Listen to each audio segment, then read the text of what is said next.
Hello everyone, আসসালামু আলাইকুম সকলকে। সো আমরা হচ্ছে জারণ বিজারণের একটা প্লেলিস্ট তৈরি করতেছিলাম। সো এই প্লেলিস্টটা মোটামুটি আমি কমপ্লিট করে ফেলছি, যা যা তোমাদের দরকার আমি তোমাদের বলে ফেলছি। সো আমাদের একজন স্টুডেন্টের রিকোয়েস্টে আমি হচ্ছে এই প্লেলিস্টটার আরেকটা ভিডিও আরেকটা সমতকরণ তোমাদের দেখানোর চেষ্টা করব। সো আমরা এর আগে 12টা বিক্রিয়া হচ্ছে সমতকরণ করছিলাম, হ্যাঁ। এটা আমাদের 12 নম্বর ভিডিও না, যদিও আমরা বেসিক আলোচনা করছি, এক লাইনের সমতকরণ শিখছি। হ্যাঁ, ওইগুলা বাদে হচ্ছে আমরা 12টা বিক্রিয়া আলাদা করে সমতকরণ দেখছি। সো আজকে আমরা এই বিক্রিয়াটা নিয়ে একটু আলোচনা করার চেষ্টা করি, ওকে। সো তোমরা যদি প্রথম দিকে যে 3টা ভিডিও আছে এই প্লেলিস্টে ওইগুলো যদি করে থাকো তাহলে আজকের ভিডিওটা তোমাদের জন্য ইজিয়া লাগবে। আচ্ছা, তো দেখি আমরা প্রথমে এখানে কি দেওয়া আছে, পটাশিয়াম পারম্যাঙ্গানেট, পটাশিয়াম আয়োডাইড এবং হচ্ছে H2SO4, তাই তো? মানে অম্লীয় মাধ্যমে এখানে আমাদের কি করতে হবে বলতো, সমতাকরণটা করতে হবে, তাই না? আচ্ছা, তো আমাদের প্রথম কাজটা কি ছিল বলতো, আমরা প্রথমে হচ্ছে আয়নিক সমীকরণটা বের করতাম, তাই না? তারপর আমরা উৎপাদগুলোকে গেস করার চেষ্টা করতাম। তো আয়নিক সমীকরণ কিভাবে বের করতে পারি বলতো, আমি এখানে যে দর্শক আয়নগুলো পাচ্ছি, যেমন এখানে পটাশিয়াম আর এখানে সালফেট, রাইট? এগুলোকে আমি বাদ দিতাম।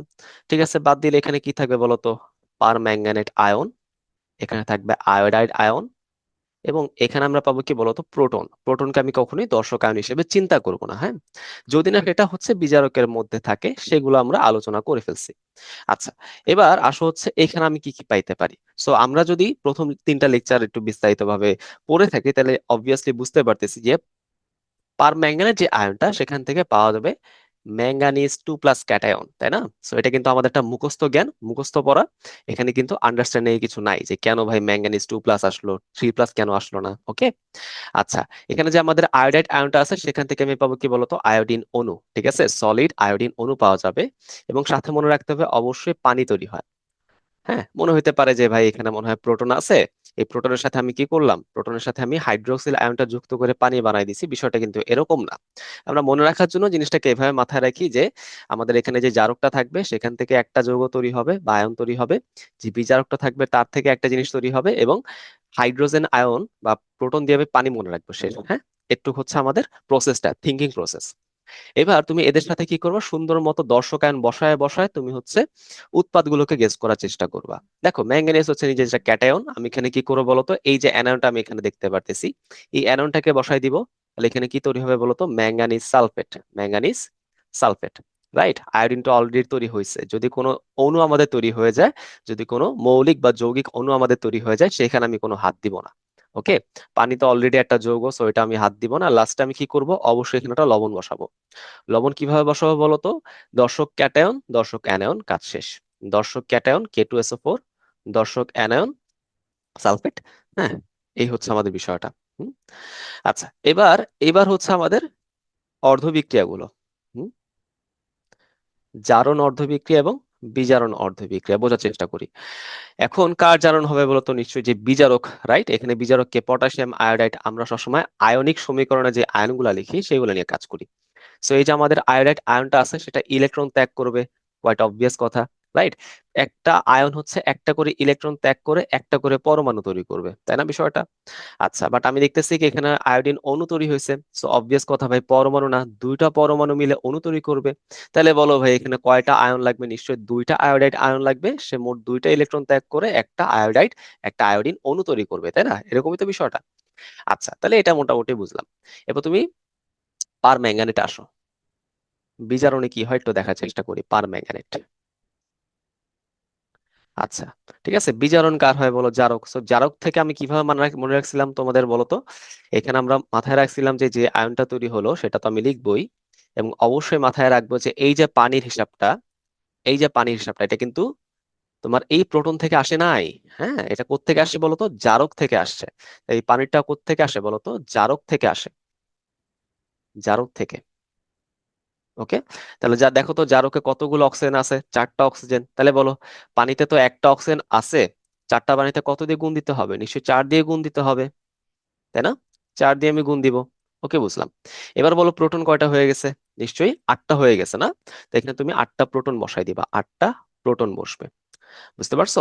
আচ্ছা, আর বলো ইলেকট্রনের গ্রহণ কতগুলো হয়েছে, এটা বিজারণ তো, ইলেকট্রনের গ্রহণ হবে কতগুলো হবে, এখানে আমরা আবার আগের মতো হিসাব করব, যে অক্সিজেন -2 করে -8, এক বাদ দাও, সো +7, ওকে। মানে আমরা এখানে একটু শর্টে বললাম, তোমরা অলরেডি সব জানো বা অলরেডি আমি এসব পড়াই ফেলছি। তো 7 থেকে 2 হলো, কত কমলো বলো তো, 5 কমলো। কেন 5 কমলো? কারণ সে 5টা করে ইলেকট্রন গ্রহণ করলো, রাইট? 5টা ইলেকট্রন গ্রহণ করলো। এখন আমাদের কি কাজ বলতো? এখন হচ্ছে আমাদের জাস্ট জিনিসটা সমান করতে হবে, তাই তো? সমান করে আমাদের কি করতে হবে বলতো? যোগ করতে হবে। আচ্ছা, এখন দেখো তো এখানে কি ইলেকট্রন সংখ্যা ম্যাচ করলো? দেখো তো, ম্যাচ কিন্তু করে না। এখানে আছে 2টা ইলেকট্রন, আর এখানে আছে তোমার 5টা ইলেকট্রন, রাইট? 2টা এবং 5টা ইলেকট্রন। আচ্ছা, প্রথম শর্তে হচ্ছে এখানে ইলেকট্রন সংখ্যা সমান করতে হবে। তো সমান করার জন্য তোমার যত দিয়ে গুণ করার দরকার তুমি তত দিয়ে গুণ করবা। ওকে, মেইন কথা কি, সমান করতে হবে। এখন 5 আর 2 কে আমি সমান করে কত বানাবো? দুইটার তুমি লসাগু নিবা। ঠিক আছে, 5 আর 2 এর লসাগু কত বলো তো? গুণফল করে দাও, 10। 10 বানাইতে হবে। তাহলে বলো, উপরের বিক্রিয়াটাকে যদি আমি 10 বানাইতে চাই তাহলে কত দিয়ে গুণ দিব? নিশ্চয়ই 5 দিয়ে আমি গুণ দিব। আর নিচের বিক্রিয়াকে যদি আমি 10 বানাইতে চাই তাহলে কত দিয়ে গুণ দিব? নিশ্চয়ই 2 দিয়ে গুণ দিব, রাইট? 2 দিয়ে গুণ দিব। গুণটা আমি মনে মনে করতে পারি অথবা আলাদা করে লাইন লিখতে পারি। তো আমি আলাদা করে তোমাদের লাইন লিখে দেখাচ্ছি না, যেহেতু এগুলা হচ্ছে আমরা আগেই পড়ছি, তাই না? এগুলো তো আমাদের আগেই পড়া হয়েছে, সো আমি আলাদা করে তোমাদের লাইন লিখে দেখাচ্ছি না। আমি জাস্ট ডিরেক্ট তোমাদের যোগ করে দেখাচ্ছি। আচ্ছা, এবার বলছো এখানে ধরো হচ্ছে আমি কি করলাম, উপরে বিক্রিয়া ধরো 5 দিয়ে গুণ দিলাম, তাহলে আমাদের এখানে আয়োডাইড আয়ন হয়ে যাবে 10টা, রাইট? আচ্ছা, নিচে 5 দিয়ে আমরা কত দিয়ে গুণ দিলাম বলো তো? 2 দিয়ে গুণ দিলাম, তাহলে আমাদের ম্যাঙ্গানেট, পার ম্যাঙ্গানেট এটা হয়ে যাবে কয়টা? 2টা। তারপর প্রোটন হয়ে যাবে 16টা। ইলেকট্রন দেখো, এখানে 10 এখানে 10 লেখার দরকার নাই। ওই পাশে আয়োডিন হয়ে গেছে আমাদের কয়টা? 5টা, কারণ 5 দিয়ে গুণ দিছে। এখানে ম্যাঙ্গানিজ ক্যাটায়ন হয়ে গেছে 2টা, সো 2Mn2+। এবং এখানে পানি হয়ে গেছে কয়টা বলো তো? 8টা। না, আমি তো 2 দিয়ে গুণ দিচ্ছি। 8টা। ওকে, তাহলে একটু বিষয় কিন্তু ক্লিয়ার। এইবার এইবার দেখো তো ভাইয়া, আমাদের কি কোনো কিছু পরিচিত লাগতেছে? এই লাইনটা মনে হচ্ছে অনেকটা এই লাইনের মতোই, না? মনে হচ্ছে অনেকটা এই লাইনের মতোই। জাস্ট আমি এখানে সমতাকরণ করে সংখ্যাগুলো বসাইছি, তাই না? একটু বোঝো, একটু চিন্তা করো। আগে পরে কিন্তু ডাজেন্ট ম্যাটার। বলতে পারো ভাই এখানে আমি আয়োডিন, হ্যাঁ আয়োডেটটাকে পরে দিলাম, এখানে আগে দিলাম, এগুলো ডাজেন্ট ম্যাটার। তুমি দেখো সবগুলা জিনিস আছে কিনা। যদি থাকে তাহলে আমি বুঝতে পারবো আমার কাজগুলো ঠিক পথে আগাচ্ছে। এখন আমি কি করব? আমি এই আয়নিক সমীকরণ থেকে মূল সমীকরণে চলে যাব, তাই না? তো আমাদের যাওয়ার জন্য যা যা করা দরকার তুমি তাই তাই করবা। যেমন এখানে আমাদের কি আছে বলো তো? আমি যদি পটাশিয়াম পার ম্যাঙ্গানেট নিয়ে প্রথম হিসাব করতে চাই, এখানে তো পটাশিয়ামটা মিসিং, আমি পটাশিয়ামটা বসাই দিলাম। দর্শক কারণ হিসাব আমরা লাস্টে করব লবণ বসানোর সময়, ওকে? আচ্ছা, আয়োডাইড দেখো এখানে 10টা আছে, আর এখানে দেখো সেটা কিন্তু পটাশিয়াম আয়োডাইড আকারে আছে, সো পটাশিয়াম আয়োডাইড। এবার বলো, এখানে তো তোমার আয়োডিন সমান করতে হবে। আরেকটা কথা বলি, যে এখানে তোমার কাকে সমান করতে হবে? এই যে দেখো, পার ম্যাঙ্গানেট। এখানে 2টা পার ম্যাঙ্গানেট ছিল, এখানে তোমাকে 2টা পার ম্যাঙ্গানেটই বানাইতে হবে। পটাশিয়াম কয়টা আসতেছে সেটা পরে হিসাব, সেটা এখন দেখবো না। ঠিক একই রকম ভাবে আয়োডাইড এখানে কয়টা? 10টা। তোমাকে এখানে পটাশিয়াম আয়োডাইড 10টা বানাইতে হবে যাতে আয়োডিন 10টা হয়। ওকে, পটাশিয়াম যে 10টা হলো সেটা পরের বিষয়, এখনকার বিষয় না। ওকে, বুঝতে পারছো আমার কথা? আবার দেখো, প্রোটন কোত্থেকে আসে বলতো? সালফিউরিক অ্যাসিড থেকে H2SO4। তাহলে H2SO4, এখন দেখো আমি কাকে সমান করব? সালফেট কে? না, আমি কিন্তু H+ বা হাইড্রোজেন পরমাণুকে সমান করব। 16 বানাইতে হবে, অলরেডি আমাদের 2 আছে, তাহলে কত দিয়ে গুণ দিব বলো? 8 দিয়ে আমি গুণ দিব, তাই না? আচ্ছা, গেল, ঠিক আছে। এই পাশে দেখো আমাদের অণু হইলে তো এখানে আমি হাত দিব না। আর এটা দেখো কোত্থেকে আসছে? ম্যাঙ্গানিজ সালফেট থেকে আসছে, সো আমি এখানে কি করব? ম্যাঙ্গানিজ সালফেট বসাই দিব। তাই তো, ম্যাঙ্গানিজ উপরেও 2টা নিচেও 2টা। আর এখানে কি বলো? পানি। আচ্ছা, লাস্টে এখন আমাদের গুরুত্বপূর্ণ বিষয়টা হচ্ছে দর্শকায়ন, রাইট? দর্শকায়ন। দর্শকায়ন দিয়ে আমি কি করবো বলো তো? এই যে লবণ তৈরি করতাম না ভাই, বলো তো এই লবণটা কিভাবে তৈরি হয়? দর্শকায়ন দিয়ে তৈরি হয়। এখন এই লবণের সামনে সহগ বসাই কিন্তু আমি সকল দর্শকায়নগুলোকে সমান করার চেষ্টা করব। এখন আমার এখানে সহগটা কত বসবে? সো অনেকে অনেক জটিল ভাবে চিন্তা করে, যে অনেকে সালফেট দিয়ে বলে, অনেকে ক্যাটায়ন দিয়ে বলে। সো আমি তোমাকে একদম সিম্পল হিসাব বলি, সবসময় তুমি পটাশিয়াম দিয়ে হিসাব করবা, অথবা সবসময় তুমি ক্যাটায়ন দিয়ে হিসাব করবা। অ্যানায়ন দেখার দরকার নাই।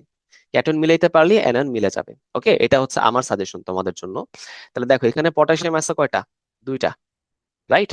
এখানে পটাশিয়াম 2টা আছে, আর এখানে পটাশিয়াম আছে 10টা। তাহলে পটাশিয়াম কয়টা হলো বলো তো? 12টা। তার মানে 12টা পটাশিয়াম আমাকে বানাইতে হবে। অলরেডি 2টা আছে, so কত দিয়ে গুণ দিব? 6 দিয়ে গুণ দিব, 12 হয়ে যাবে। সালফেট একটু মিলিয়ে দেখার চেষ্টা করি তো। এখানে আল সালফেট আছে 8টা। তার মানে অলরেডি এখানে 2টা চলে গেছে, মানে 6টা করা লাগবে। 6টা কিন্তু হয়ে গেছে। তাহলে আমাদের বলো তো, আলটিমেটলি আমাদের এখানে সমতাকৃত সমীকরণটা কিরকম আসলো? 2 পটাশিয়াম পার ম্যাঙ্গানেট, 10 পটাশিয়াম আয়োডাইড, এবং এই H2SO4, 8 H2SO4। ওকে, এবং ওই পাশে কি আসলো বলতো? 5I2, 2MnSO4, এবং হচ্ছে 8H2O, 6K2SO4, তাই না? রাইট? আচ্ছা, তাহলে আমরা মোটামুটি বুঝলাম। আচ্ছা, এবার যদি আমি আসি যে এটা তো আমরা বিস্তারিত ভাবে করলাম, ধরো হচ্ছে এটা আমরা ঘতে সলভ করতে চাই, মানে এটা দিয়ে ধরো আমরা এখানে লেটসে পারম্যাঙ্গানেটের পরিমাণ বা আয়োডাইডের পরিমাণ, আয়োডিন কি বিশুদ্ধ কিনা, এইসব হিসাব নিকাশ করতে চাই। তো সেই ক্ষেত্রে তো আমাদের এই আয়ন ইলেকট্রন পদ্ধতির সমতাকরণের কোনো প্রয়োজন নাই, তাই না? তো সেই ক্ষেত্রে আমরা কি করব, সেই ক্ষেত্রে আমরা এক লাইনে সমাধান করার চেষ্টা করব। ঠিক আছে, সেই ক্ষেত্রে আমরা এক লাইনে সমাধান করার চেষ্টা করব। সো এক লাইনে সমাধান করাটা আসলে একটা নেক্সট স্টেপের বিষয়। যারা হচ্ছে এটা স্ট্রাগল করো, আমি তোমাদের বলবো তোমরা নর্মাল আয়ন ইলেকট্রন পদ্ধতিতে সমতাকরণটা শিখে রাখো, ঠিক আছে? এইটা একটু আপার লেভেল, একটু অ্যাডভান্স লেভেল। দেখো, এইটা হচ্ছে আমাদের জারক না, পটাশিয়াম পারম্যাঙ্গানেট, এটা কিন্তু আমাদের জারক, আমরা ছক থেকে জানতে পারছি, অথবা এটার বিজারণ হয় সেটা আমরা জানি। পটাশিয়াম আয়োডাইড এটা কিন্তু বিজারক, রাইট? রাইট। আর H2SO4 এটা কি আমাদের সে অ্যাসিড, বা এটাকে আমরা অম্লীয় মাধ্যম চিন্তা করতে পারি, মাধ্যম চিন্তা করতে পারি। এইবার তুমি একটু মাথায় রাখবা, ডান দিকে তুমি লেখা শুরু করবা, দেখো জারক থেকে কি তৈরি হয় বলো তো? পটাশিয়াম পারম্যাঙ্গানেট, এখান থেকে তৈরি হবে ম্যাঙ্গানিজ 2+ ক্যাটায়ন, তুমি দর্শক আয়ন বসাই দিবা ম্যাঙ্গানিজ সালফেট, ওকে। বিজার থেকে কি তৈরি হয়? পটাশিয়াম আয়োডাইড থেকে, এখান থেকে তৈরি হবে আয়োডিন অণু I2। তারপর হচ্ছে আমাদের পানি, আর লাস্টে হচ্ছে লবণ, তাই তো? লাস্টে লবণ। আচ্ছা, এইবার তুমি চিন্তা করে দেখো যে পটাশিয়াম পারম্যাঙ্গানেট, তাই না, জারক মানে কি, বিজারণ হচ্ছে কতগুলো ইলেকট্রন গ্রহণ করতেছে বলো তো? আমরা কিন্তু এটা আগে হিসাবে দেখছি। দেখো, পটাশিয়াম পারম্যাঙ্গানেটের যে পারম্যাঙ্গানেট আয়নটা, সেটা কিন্তু 5টা করে ইলেকট্রন গ্রহণ করে। ওকে, তো সে জারকটা যতগুলো ইলেকট্রন গ্রহণ করে ততই তার তুল্য সংখ্যা। জারকের তুল্য সংখ্যা কি বসাবা? বিজারকের সামনে বসাই দিবা। ওকে, বিজারকের সামনে বসাই দিবা। আর বিজারকের তুল্য সংখ্যা কি করবা? জারকের সামনে বসাই দিবা। ওকে, বিষয়টা ক্লিয়ার? আচ্ছা, ঠিক আছে, বিষয়টা ক্লিয়ার, বুঝতে পারছো তো? আচ্ছা, এখানে আমরা আরেকটু বোঝার চেষ্টা করি যে বিজারক, তাই তো, আয়োডাইড, আয়োডাইড কতগুলো ইলেকট্রন নিবে বলো তো? আয়োডাইড কিন্তু আমাদের এখানে দেখতে পারতেছি 2টা করে ইলেকট্রন নিচ্ছে, তাই না? আয়োডাইড কিন্তু এখানে দেখতে পারতেছি 2টা করে ইলেকট্রন নিচ্ছে, বাট সেটা কিন্তু 2টা আয়োডাইডের জন্য। তাহলে একটা আয়োডাইড নিশ্চয়ই একটা করে ইলেকট্রন ছাড়বে, রাইট? একটা আয়োডাইড কি করবে? একটা করে ইলেকট্রন ছাড়বে না, সেটা কিন্তু তার তুল্য সংখ্যা। তাহলে এখানে কিন্তু আমি কত বসাবো? 1 বসাবো। এটা কিন্তু ভোলা যাবে না, অনেকে এটা মিস্টেক করে যে ভাই আমাদের তো I2 তৈরি হচ্ছে, তাহলে কি আমি 2 বসাবো না? আমি সবসময় এখানে বাম দিকে দেখবো, ঠিক আছে? সবসময় আমরা এখানে বাম দিকে নজর রাখবো। বাম দিকে একটা আয়োডিন আছে, তো আমি কি করব, ওর তুল্য সংখ্যাকে এক চিন্তা করে জারকের সামনে বসাই দিব, কাজ শেষ। ওকে, আচ্ছা, এটা হয়ে গেল, এখন আমি ডান দিকে চলে যাব। দেখো তো, জারক থেকে কি তৈরি হয়? Manganese sulphate. কতগুলা ম্যাঙ্গানিজ সালফেট হইতে হবে বলতো?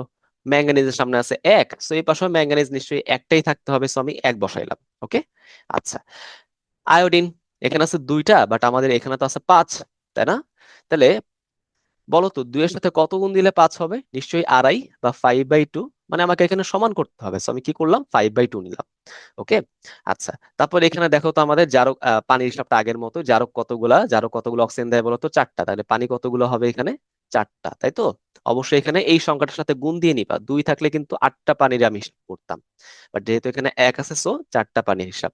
প্রোটন হয়ে গেল কয়টা বলো তো? 8টা। 8টা প্রোটন বানাইতে গেলে এখানে আমাকে কত দিয়ে গুণ দিতে হবে? 4 দিয়ে গুণ দিতে হবে, তাই না? আচ্ছা, পটাশিয়াম বলো এখানে কয়টা আছে? এখানে একটা পটাশিয়াম, এখানে 5টা পটাশিয়াম, সো 6টা পটাশিয়াম। আমার এখানে অলরেডি 2টা আছে, সো 2 এর সাথে কত গুণ দিলে 6 হয় বলো তো? 3 গুণ দিলে 6 হয়, রাইট? এখন তুমি বলতে পারো ভাই মিললো না তো, হ্যাঁ, এখানে আপনি যেটা করলেন তার সাথে তো মিললো না, রাইট? এটা তো মিললো না। বাট আমি বলবো ভাই এটা মিলে গেছে। কিভাবে? তুমি দেখো তো, এখানে কিন্তু তোমার একটা ভগ্নাংশ সংখ্যা চলে আসছে না? তোমার কিন্তু এখানে একটা ভগ্নাংশ সংখ্যা চলে আসছে। তো আমরা চাই না ভগ্নাংশ সংখ্যা রাখতে। তাহলে ভগ্নাংশ সংখ্যা যদি আমি না রাখতে চাই, তাহলে কি করব? হর দিয়ে দুই পাশে গুণ করে দিব। হ্যাঁ, আমি এখানে 2 দিয়ে দুই পাশে গুণ করে দিব, তাহলে তো সেটা পূর্ণ সংখ্যা কনভার্ট হয়ে যাবে। তো আমি কি করব, এই পুরো বিক্রিয়াটাকে আমি 2 দিয়ে গুণ করব।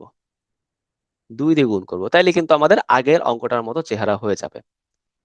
ঠিক আছে, আগের অঙ্কটার মতো চেহারা হয়ে যাবে।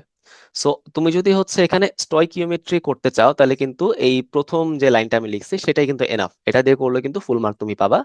অথবা তুমি কিন্তু চাইলে ওই আয়ন ইলেকট্রন পদ্ধতির যে সমতাকরণ, তার সাথে যদি ম্যাচ করাইতে চাও, হ্যাঁ, ওখানে তো আর কি কোনো ভগ্নাংশতা আসে না, তাই তুমি এই কাজটাও করতে পারো, হ্যাঁ, ওইটা কিন্তু কোনো সমস্যা না। আচ্ছা, ঠিক আছে, আমি জাস্ট 2 দিয়ে গুণ করে দিলাম, তাহলে এটা আমাদের উত্তর আসবে। ওকে, আম বোঝা গেছে? ওকে, হ্যাঁ, তাহলে আমি একবার চেক করে নিলাম। দেখো তো এটা কি মিললো কিনা। হ্যাঁ, হুবহু কিন্তু মিলে গেছে। রাইট। হ্যাঁ, ঠিক আছে। তো আমাদের এই বিক্রিয়াটা এই পর্যন্তই ছিল। যদি সামনে অন্য কোনো বিক্রিয়া তোমাদের দেখার প্রয়োজন হয়, অবশ্যই আমাকে কমেন্টে জানাবা। সবাই ভালো থাকো। আসসালামু আলাইকুম।